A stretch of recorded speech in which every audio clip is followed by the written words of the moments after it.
Hello my lovely people, welcome back to my channel. कैसे हो आप सब लोग? आई होप सब लोग बहुत अच्छे होंगे और मैं भी बहुत अच्छी हूँ गाइस। पता है क्या हुआ है, हम लोग कटरा गए थे माता वैष्णो देवी के दर्शन के लिए।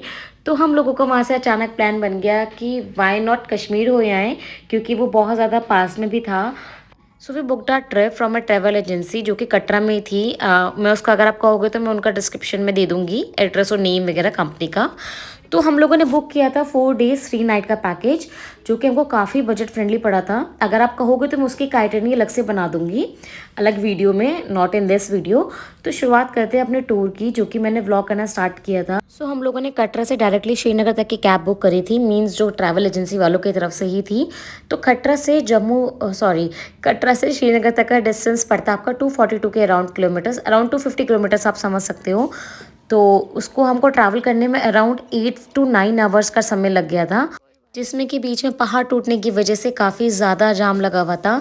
हुआ तो कुछ ऐसा था कि जैसे ही हम लोगों ने अपना ये वाला रास्ता क्रॉस किया था, जस्ट पीछे जो मैंने आपको पहाड़ दिखाया है टूटा हुआ, जैसे ये भी टूट के पहाड़ नीचे आ जाते हैं वो अपने आप।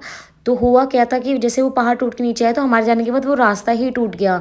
वो पुल 2-3 दिन के लिए परमानेंटली बंद कर दिया गया था और फिर जब नया रास्ता बना तब हम लोग वहाँ से वापस आए हैं।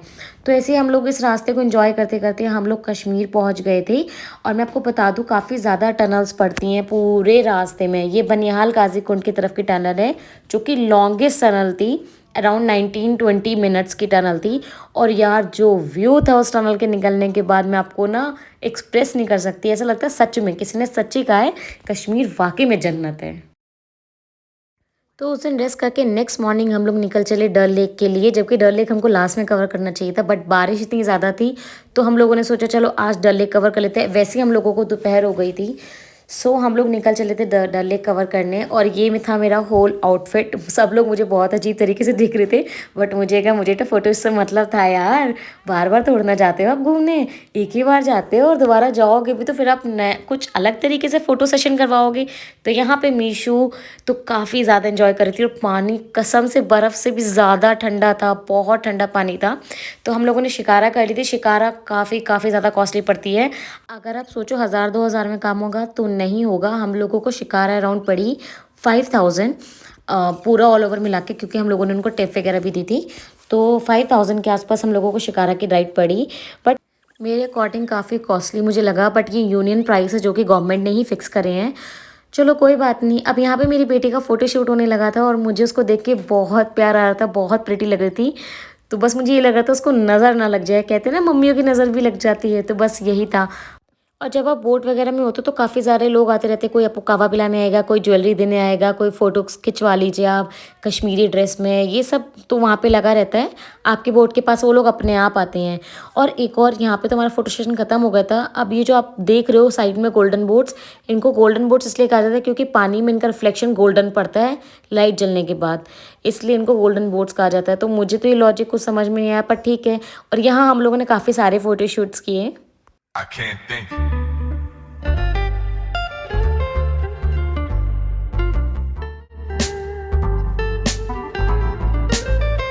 What am I supposed to?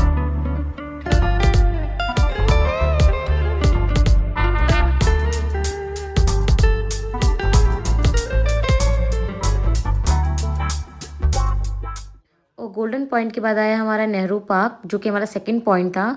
तो यहाँ पे आपकी वाटर एक्टिविटीज़ वगैरह होती हैं, आप फ़ोटो सेशन करवा सकते हैं और आप अपनी कश्मीरी ड्रेस में भी फ़ोटोज़ वगैरह खिंचवा सकते हैं। तो ये पार्क इसलिए फ़ेमस है।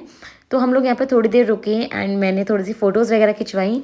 मुझे कश्मीरी ड्रेस में तो नहीं फ़ोटो सेशन कराना था। I can't think.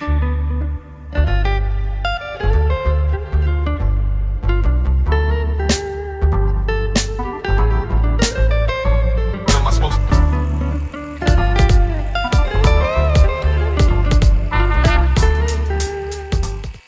So moving to our third point, ये था हमारा normal main market Dal Lake में, वहाँ रहने वाले लोगों के लिए। तो हम लोग भी इस मार्केट को काफ़ी ज़्यादा अच्छे से एक्सप्लोर किया। मैं इसको इतना डिटेलिंग में वीडियो बनाती तो काफ़ी लंबी हो जाती। सो यहाँ मैंने लूप में बना दिया है, आप लोग चेकआउट कर लो। और हम लोग भी यहाँ इस शॉप पे रुके थे, शॉल वगैरह लिए मम्मी लोग के लिए। एंड उसके बाद ही मौसम इतना ज़्यादा ख़राब होना स्टार्ट हो गया था, बारिश फिर से ज़्यादा तेज़ हो गई थी। आप जो ये लैंड देख रहे हैं इसको बोलते हैं वाटर के ऊपर लैंड है।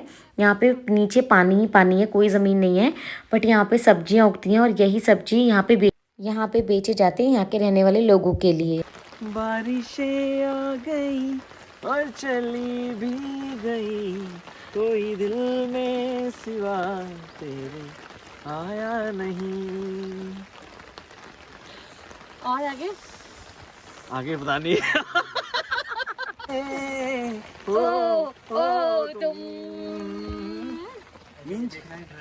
और शिकारा वाला बंदा भी हमारे गाने सुन के हंसने लगा था, क्योंकि हम लोगों को पूरे पूरे गाने आते ही नहीं थे। देन हम लोगों ने एक स्टॉपेज लिया, इतनी ठंड में हम लोगों ने पिया गरम गरम कहवा और फिर वापस निकल चले हम अपने डेस्टिनेशन की ओर, अपने होटल की तरफ, इस सुंदर नज़ारे को आंखों में भरते हुए। सेकेंड डे हम लोग निकल चले गुलमर्ग की तरफ, जो कि श्रीनगर से पड़ता है अराउंड 60 किलोमीटर, जो कि आपको लेगा 2-2.5 घंटे। और यार फ्रेश फ्रेश स्नो हुई थी, क्या मज़ा आ रहा था। और फिर हम लोगों ने एक स्टॉपेज लिया ब्रेकफास्ट करने के लिए, और ब्रेकफास्ट में हम लोगों ने खाए आलू पराठे। मैं सच बताऊं, मैं जब से श्रीनगर गई थी मैंने आलू पराठे और मैगी ना बहुत खाई है, बहुत, क्योंकि वहाँ पे यही दो चीज़ें मुझे बहुत अच्छी लगी। और यहाँ पे मीशू ने पूरा ट्रिप ना सोते सोते ही निकाला है, उसके तो काफ़ी मज़े आने लगे थे। और यहाँ से हमारा गुलमर्ग का पॉइंट स्टार्ट हो गया था। यहाँ से हमने सेकंड कैब की थी, जो कि यूनियन की तरफ से चलती है। आप अपनी कैब या अपनी गाड़ी लेके ऊपर नहीं जा सकते हैं। ये रास्ता पड़ता है गुलमर्ग की तरफ। यहाँ पे ना 4-6 फीट तक की बर्फ़ थी यार, इतनी, क्योंकि फ्रेश स्नोफॉल हुआ था उसी रात। हम लोग 3 दिन श्रीनगर में रुके हैं और तीनों दिन बारिश थी, मतलब बहुत ज़्यादा बारिश थी और लाइव स्नो भी पड़ रहा था। तो गुलमर्ग पहुंचने के बाद हालात कुछ ऐसे थे कि यहाँ पे इंसान जितनी जितनी बर्फ़ जमी हुई थी, और मेरा तो बर्फ़ देखते ही गाना गाने का मन कर गया, चांदनी ओ मेरी चांदनी। और वहाँ पे वो भी था यार, रोप वे वाला, बट हम मीशो को लेके ऊपर जा नहीं सकते थे, अदरवाइज़ मैं ज़रूर जाती, क्योंकि ऊपर जाके थोड़ा सा ना ऑक्सीजन की कमी होने लगती है, तो बेबीज़ के साथ रिकमेंडेड नहीं होता कि आप ऊपर जाओ। मुझे तो यार बहुत मज़ा आया, एकदम से स्नो देखते ही बहुत एकदम खुश होने लगी थी मैं। मेरे अंदर का बेबी बाहर आ गया था। और मैं एक और चीज़ बता दूँ, हम लोगों ने मीशो के लिए एक बेबी सेटर बोल सकते हो आप, हायर किया था, जो कि आपको हेल्पर मिल जाएंगे अराउंड, आपकी जिस कैब से आप आएंगे उसी में रहते हैं, नहीं तो आप उनसे बोल सकते हो। इन लोगों ने हमसे अराउंड 800 to 1000 रुपीज़ चार्ज किए थे, क्योंकि बर्फ़ में हम लोग यार खुद नहीं चल सकते, बेबी लेके तो कैसे ही चलेंगे। तो इन लोगों ने काफ़ी हेल्प करी, इन भैया ने हमारी काफ़ी हेल्प करी और बहुत अच्छे से मीशो को कैरी करके रखा था। यहाँ पे लाइव स्नो पड़नी स्टार्ट हो गई थी। उससे पहले जब हम पहुँचे थे ना तब धूप थी, बट जैसे ही हम लोग पहुँचे यार तो एकदम से स्नो पड़ने लगी लाइव, वो भी इतनी ज़्यादा, मुझे तो मज़ा ही आ गया था। मेरे अंदर का बच्चा एकदम से बाहर आ जाता है यार बर्फ़ दिखते ही, और मेरे साथ वही हुआ और मैं बहुत खुश, और मुझसे ज़्यादा खुश मेरे पति देव, वो तो एकदम ही बच्चे बन गए थे, तो बिल्कुल एकदम खेलने लगे थे जैसे उन्होंने देखा स्नो पड़ रही है। बट सच में बहुत मज़ा आया था। तो यहाँ मेरे एक्सप्रेशन देख के आप समझ रहे होंगे कि मैं कितना ज़्यादा खुश हूँ। एक तो ये बर्फ़ ना डायरेक्टली आंखों में जा रही थी, बट मैं तब भी यार देख के एकदम, होता है ना, आप मेरे एक्सप्रेशन देख लो यार। और मीशो को हमने इतना पैक कर रखा था कि उसके पास तो कहीं बर्फ़ जाने का कोई चांस ही नहीं था, उसका कोई बीमार पड़ने का कोई चांस नहीं था। हमने काफ़ी सारी प्रिकॉशंस ली थी, क्योंकि हमारे साथ एक छोटा बेबी था और एक बड़ा बेबी था, ये रहा। उनको लेके मैं गई थी, इनके साथ काफ़ी सारी प्रिकॉशंस मैंने ली थी, क्योंकि बर्फ़ में जाना it's not an easy task with a baby. यही हम देखते देखते आगे बढ़ते गए। हम लोगों को स्लेज के काफ़ी ज़्यादा लोग मिले थे कि स्लेज ले लो। हम लोगों ने नहीं ली थी, क्योंकि पर पर्सन कॉस्टिंग पड़ी थी स्लेज के 2500 रुपीज़। मतलब अगर आप जाओगे 2 जने भी जाओगे तो 5000 सीधे। तो मुझे ऐसा लगा कि यार ये वेस्ट है, हम वहाँ तक पैदल भी जा सकते हैं। तो हम लोग पैदल निकल चले जहाँ पे सॉन्ग का शूटिंग हुआ था, जो मंदिर लोकेटेड है वहाँ पे। और स्लेज वाले भी यही करते हैं, आपको मंदिर के पास ले जाके छोड़ देंगे, बोलेंगे आप ऊपर जाके देख के आ जाओ। तो हम लोगों ने सोचा तो चलो हम लोग थोड़ा सा एंजॉय करते हुए पैदल ही चलते हैं। तो हम लोग आगे निकल गए मंदिर की ओर। और अगर आप चारों तरफ घूम के देखेंगे तो बेहद खूबसूरत, एकदम इतने सुंदर पहाड़, इतने सुंदर पेड़, बहुत ही सुंदर नज़ारा था। और यहाँ ये अपनी वही हरकतें करते हुए, मैंने बोला ना बच्चे बन जाते हैं, तो वही वाली चीज़ें थी, बच्चे ही बन गए थे। इनको अब उठाने जा रही थी मैं।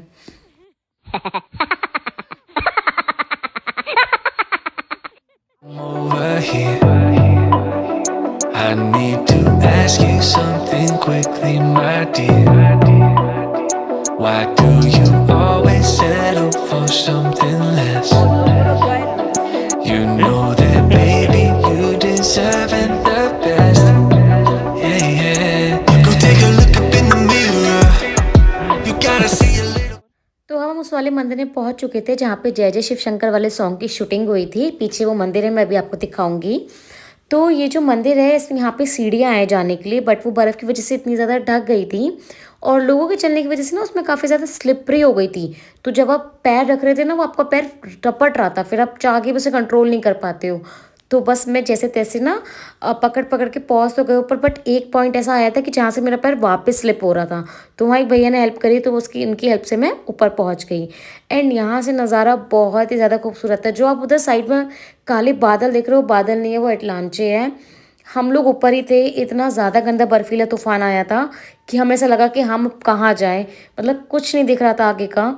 इतना ज़्यादा ख़राब तूफान आया था वो मुझे 2 मिनट के लिए तो मुझे डर भी लगा, जैसे पता नहीं ये क्या हो गया उस वाले सीन में। बट फिर भी उन्होंने हम लोगों को, जो ऊपर पुलिस वाले थे, उन्होंने हम लोगों को बोला कि आप लोग ना चले जाओ क्योंकि आप लोगों के साथ बेबी है, क्योंकि ऐसे में सांस लेने में भी काफ़ी ज़्यादा प्रॉब्लम हो जाती है।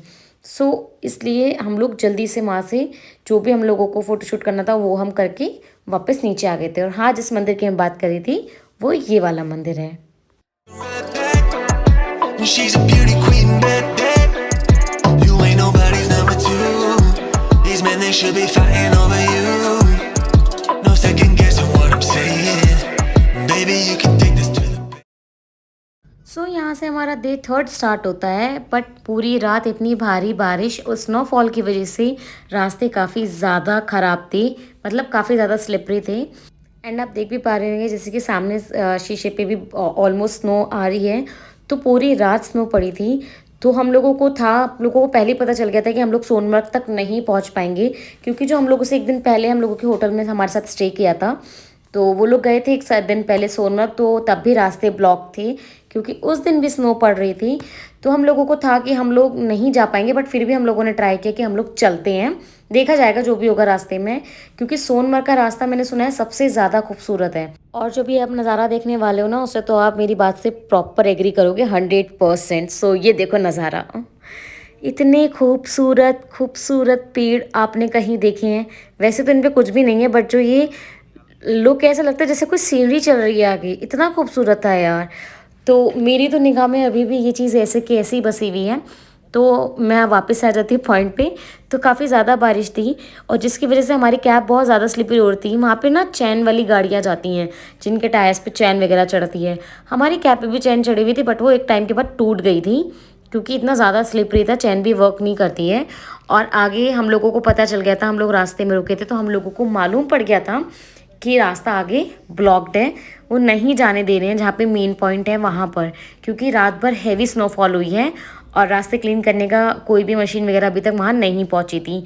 तो हम लोग एक ढाबे पे रुके, हम लोगों ने नाश्ता पानी किया और इस खूबसूरत नज़ारों को एंजॉय करते हुए हम लोग अपना नाश्ता कर रहे थे। यार ऐसा लग रहा था हमारे आगे कोई सीनरी रखी है, बहुत ही खूबसूरत था, मैं मतलब डिस्क्राइब नहीं कर सकती। तो जो भी फ़ोटो सेशन था हम लोगों ने इसके आगे जाके किया था। हम लोगों ने अपने अंकल से बोला, जो भी हमारे ड्राइवर अंकल थे, उनको बोला कि हमको थोड़ा सा आगे ले चलो, देखते हैं आगे क्या होता है। बट सबसे बड़ी गलती हमारी वही थी, हमारी गाड़ी इतनी ज़्यादा गंदी स्लिप हो रही थी, मतलब आप मोड़ कहीं रहे थे, वो मोड़ कहीं रही थी। और हुआ ये था कि एक तरफ खाई थी और एक तरफ हमारी गाड़ी थी और हमको ऐसा लगा था शायद हम नहीं बचेंगे, बट ऊपर वाले का नाम लिया, माता रानी का नाम लिया, हम सही सलामत अपने घर वापस आ गए। मेरे साथ बच्चा था, मुझे रिस्क नहीं लेना चाहिए था, बट हाँ आगे से हम लोग ये चीज़ ज़रूर ध्यान रखेंगे कि हम बेबी के साथ कभी रिस्क ना लें, इवन अपने साथ भी कभी रिस्क ना लें, खासकर नेचर के साथ में, क्योंकि नेचर के साथ रिस्क लेने वाले हम कोई नहीं होते। एंड ये जो रिवर है ये है सिंधु रिवर। जब काफ़ी लोग यहीं से अमरनाथ की भी यात्रा करते हैं तो ये सिंधु रिवर है।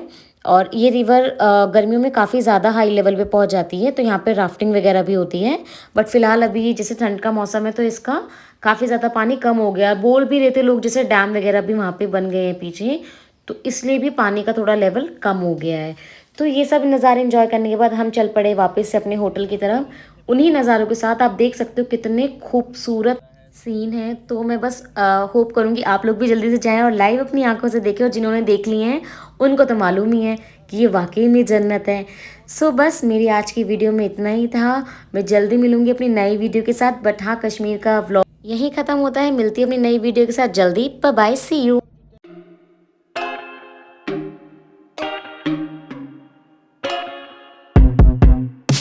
I told you I'm not here to mess around.